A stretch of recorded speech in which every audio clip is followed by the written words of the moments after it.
बिस्मिल्लाहिर्रहमानिर्रहीम। अस्सलाम वालेकुम students, I am Mohammad Usman Ali, your mathematics teacher. Students, आज के इस लेक्चर में हम बाइनरी ऑपरेशन और उसकी प्रॉपर्टीज को डिस्कस करेंगे। आइए स्टार्ट करते हैं। जी स्टूडेंट्स, बाइनरी ऑपरेशन को डिस्कस करने से पहले हम बात करते हैं यूनिरी ऑपरेशन की। इसे हम ऑलरेडी चैप्टर नंबर 1 में भी पढ़ चुके हैं। ऐसा ऑपरेशन जो जस्ट एक नंबर पे अप्लाई होता है उसको हम यूनिरी ऑपरेशन कहते हैं, जैसे 4 का स्क्वायर रूट एक यूनिरी ऑपरेशन है। आज का हमारा मेन टॉपिक है बाइनरी ऑपरेशन। बाइनरी कहते हैं दो को, ऐसा ऑपरेशन जो दो नंबर पे अप्लाई हो। स्टूडेंट्स, यहाँ पे हमने इन जनरल बात करनी है। फर्स्ट चैप्टर में जब हमने इसको पढ़ा था हमने प्लस और मल्टीप्लीकेशन के हवाले से पढ़ा था, लेकिन अब हम जब बाइनरी ऑपरेशन की बात करेंगे तो उसे हम रिप्रेजेंट करेंगे स्टार से। इसे हम स्टार पढ़ते हैं, स्टेरिक भी पढ़ते हैं, या फिर इसी को हम इस तरह से भी रिप्रेजेंट करते हैं। दोनों नोटेशन एक ही चीज है, इसे आप स्टार कहें या स्टेरिक कहें एक ही बात है। अब स्टार एक्चुअली है क्या? स्टार हमारे पास प्लस भी हो सकता है, माइनस भी हो सकता है, मल्टीप्लीकेशन हो सकता है, डिवीजन हो सकता है, यूनियन हो सकता है, इंटरसेक्शन हो सकता है। ये सारे के सारे स्टेरिक हो सकते हैं, लेकिन हम बात क्या करेंगे, इन जनरल बात करेंगे स्टेरिक की। तो बाइनरी ऑपरेशन की डेफिनेशन क्या है? डेफिनेशन है हमारे पास, for all A B belongs to any set S such that A steric B also belongs to set S। ये बाइनरी ऑपरेशन की डेफिनेशन है और इसी को हम कुलियर प्रॉपर्टी भी कहते हैं। अब इन जनरल बात कर रहे हैं, स्टेरिक हमें नहीं पता क्या है, वो plus minus multiplication division union intersection set की फॉर्म में अगर हो तो कुछ भी हो सकता है। अब सेट S कोई एक सेट है, उसके दो एलिमेंट के दरमियान बाइनरी ऑपरेशन अगर हम अप्लाई करें तो आंसर जो है वो अगेन किस में आना चाहिए? सेट S में ही आना चाहिए। तो हम क्या कहेंगे कि इन दो एलिमेंट्स के दरमियान बाइनरी ऑपरेट हो रहा है। क्लियर है स्टूडेंट्स? अब हम आते हैं प्रॉपर्टीज ऑफ बाइनरी ऑपरेशन की तरफ। Properties of binary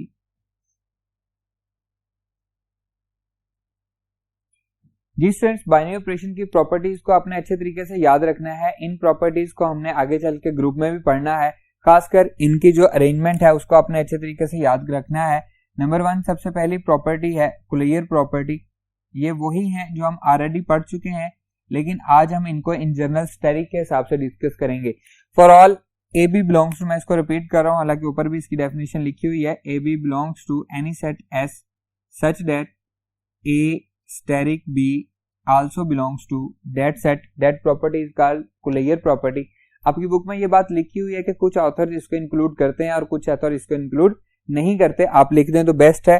second property है number 2 associative property. Associative property, associative property क्या है? For all A B C belongs to any set S such that A asterisk B asterisk C equal होगा A asterisk B asterisk C के। Clear है? अब हम in general बात कर रहे हैं। देखें नेक्स्ट।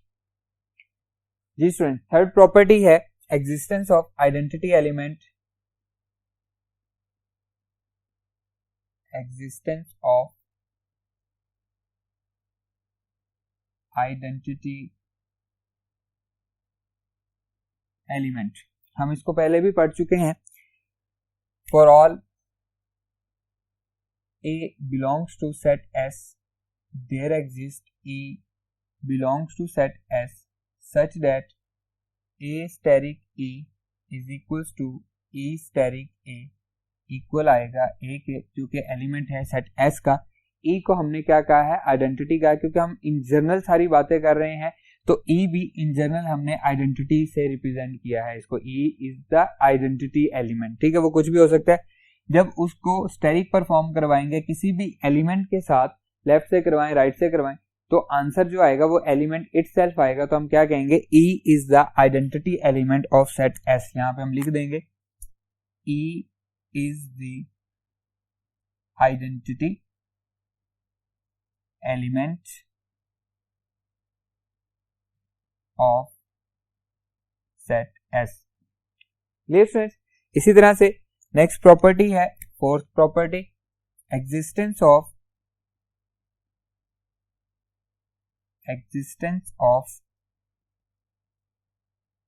inverse element, इसको भी हम ऑलरेडी पढ़ चुके हैं। For all A belongs to set S, there exists A dash belongs to set S such that A steric A dash equals to A dash steric A। Answer क्या आएगा जी students? E again क्या है?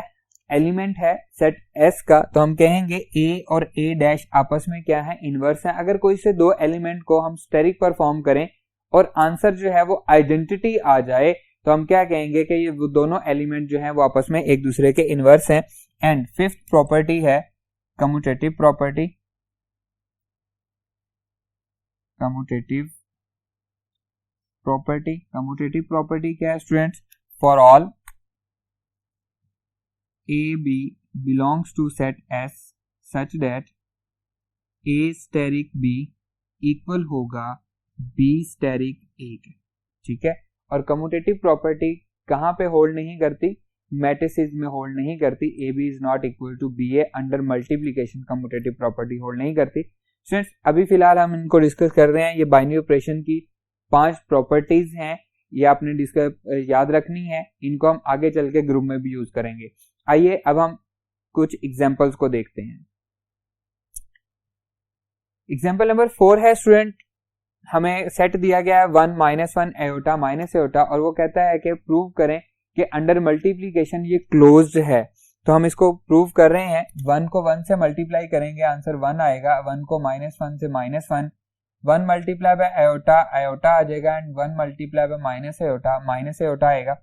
-1 से multiply करें, ये -1 आ जाएगा, -1 plus 1, ये minus iota हो जाएगा and that is plus iota हो जाएगा, ठीक है। नेक्स्ट देखें, iota multiply by 1, iota answer करेगा, माइनस आयोटा आंसर आएगा, iota into iota, iota square that is equals to -1। Iota square क्या होता है? -1। Iota into iota, iota square -1 और बाहर माइनस है तो क्या आंसर करेगा? +1 आंसर करेगा। क्लियर है? नेक्स्ट देखें, minus iota into 1, minus iota आ जाएगा, -1 से मल्टीप्लाई होगा, प्लस एयोटा आएगा, ये हमारे पास +1 हो जाएगा and that is minus plus aorta square -1 हो जाएगा, तो आंसर अगेन क्या आएगा? -1 आएगा। तो स्टूडेंट्स हम देख सकते हैं कि हमारा कोई भी ऐसा आंसर नहीं आया जो कि सेट से बाहर हो। सेट S हमारा यहाँ पे क्या था? सेट S हमारे पास था S is equal to 1 -1 iota and minus iota. जी स्टूडेंट्स, नेक्स्ट है हमारे पास एग्जांपल नंबर 5। इसके हमारे पास सेट S है 1 ओमेगा स्क्वायर। तो आप देख सकते हैं ये हमारे पास क्या है? 1 omega square, 1 omega and that is also क्या है? ओमेगा स्क्वायर है। तो अब हम इसको मल्टीप्लाई कर रहे हैं तो देखें 1 इंटू 1 आ जाएगा, 1 इंटू ओमेगा आएगा, 1 इंटू ओमेगा स्क्वायर आ जाएगा, ओमेगा इंटू 1 ओमेगा आंसर देगा, omega into omega square and omega into omega square, omega cube that is equals to 1। Omega cube क्या होता है? 1 होता है, हम पढ़ चुके हैं।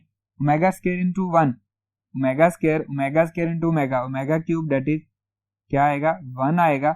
Omega square into omega square, omega power 4, omega cube 1 हो गया, पावर 1 बच गई, तो बचा क्या? ओमेगा बच गया। तो हम टेबल में देख सकते हैं कि हमारा जो आंसर आया वो सारे का सारा सेट S में से आया है। तो यहाँ पे भी हम क्या कहेंगे? Set S is closed under multiplication. Clear students? आइए मूव करते हैं residue clauses of modulo n की तरफ।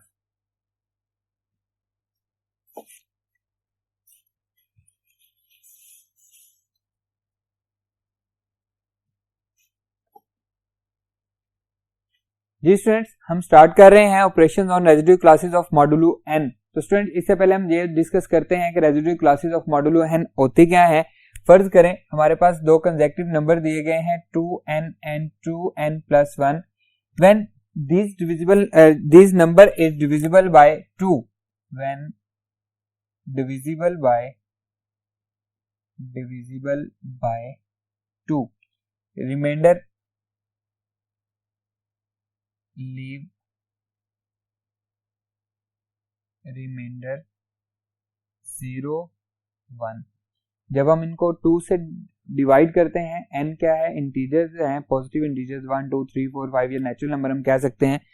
n को 1 पुट करें, 2 से डिविजिबल होगा, 0 रिमाइंडर आएगा, 2 + 1 3 आ जाएगा, 2 से डिविजिबल होगा, 1 रिमाइंडर होगा, and up to so on. इसी तरह से बाकी भी नंबर आप 2 पुट करें तब भी, 3 पुट करें तब भी। एंड नेक्स्ट नंबर है, अगर हम बात करें 3n + 1 3n + 2, 3 कंसेक्टिव नंबर्स हैं। When divisible by 3, when divisible by 3, leave remainder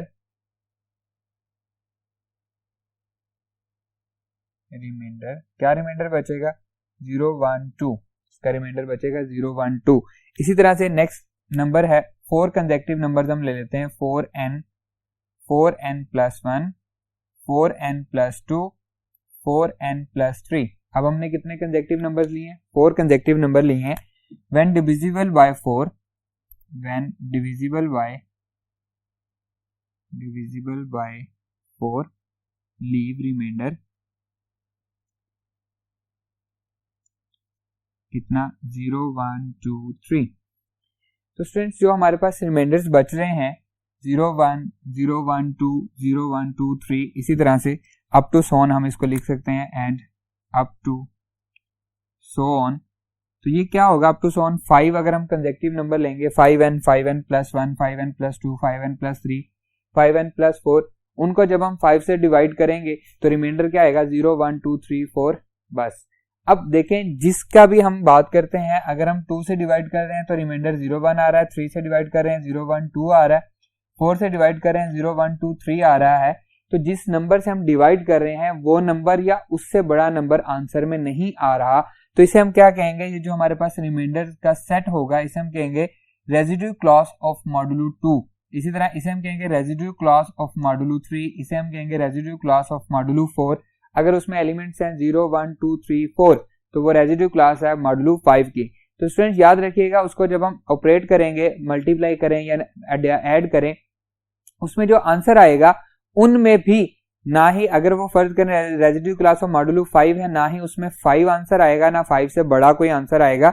आइए हम इसके कुछ एग्जांपल्स करते हैं, इसके कुछ टेबल सॉल्व करते हैं ताकि ये बात हमें मजीद क्लियर हो। एग्जांपल नंबर 6 है, give the table for addition of elements of set of residue class of modulo 5। Modulo 5 है तो उसमें एलिमेंट्स क्या होंगे, 0 1 2 3 4। तो देखें मैंने 0 1 2 3 4 0 1 2 3 4 लिख लिया। अब क्लास कौन सी है, एडिशन हमने करना है, इसमें इनके दरमियान एडिशन परफॉर्म करनी है। तो ये बनेगा 0 + 0, आंसर 0 आएगा, 0 + 1 1 आएगा, 2 3 एंड 4, 1 + 0 1 1 + 1 2 1 2 + 1 3 3 + 1 4 4 + 1, आंसर क्या आ रहा है, 5 आ रहा है। स्टूडेंट्स 5 इसका आंसर नहीं आ सकता। अब 5 आ रहा है तो हम इसको क्या करेंगे, 5 से डिवाइड करेंगे, 5 1 = 5, रिमाइंडर क्या बचा, 0। तो जो रिमाइंडर बचा है वो हम यहाँ पे लिख देंगे। क्लियर है, मैंने आपको बताया था कि जिसकी क्लास होगी वो नंबर या उससे बड़ा नंबर उसकी क्लास में नहीं आएगा, आंसर में नहीं आएगा। देखें 2 + 0 आंसर 2 आएगा, 2 + 1 3 आएगा, 2 + 2 4 आएगा, 2 + 3 5 5, जब 5 से डिवाइड होगा तो रिमाइंडर 0 बच रहा है, एंड 2 + 4 आंसर आ रहा है 6।